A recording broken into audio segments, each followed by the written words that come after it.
రాబోయే 16 ఫిబ్రవరి 2024 శుక్రవారము నాడు రథ సప్తమి వచ్చింది. కాబట్టి మనము ఆ రోజు ఏమి చేయాలి అని అంటే, సముద్ర స్నానము చేస్తే మహా అద్భుతము. మీరు 7 జన్మాలలో చేసుకున్నటువంటి పాపాలన్నీ కూడా తొలగిపోతాయి. సరే, చాలా మందికి వీలు కాదు సముద్ర స్నానం చేయడం. ఏమి చెయ్యాలి అని అంటే, సూర్యోదయము కంటే ముందు లేవండి, లేచి తలస్నానము చేయండి.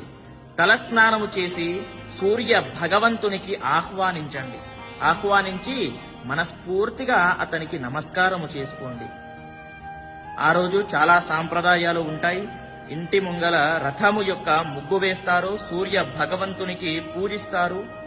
మీరు ఆ రోజు సూర్యోదయము కంటే ముందు లేచి తలస్నానము చేసుకొని సూర్య భగవంతుని దగ్గర ఇలా నమస్కారం చేసుకోండి. నేను ఇప్పుడు మీకు ఒక మంత్రం చెప్తాను, అలానే చెప్పి నమస్కారము చేసుకోండి.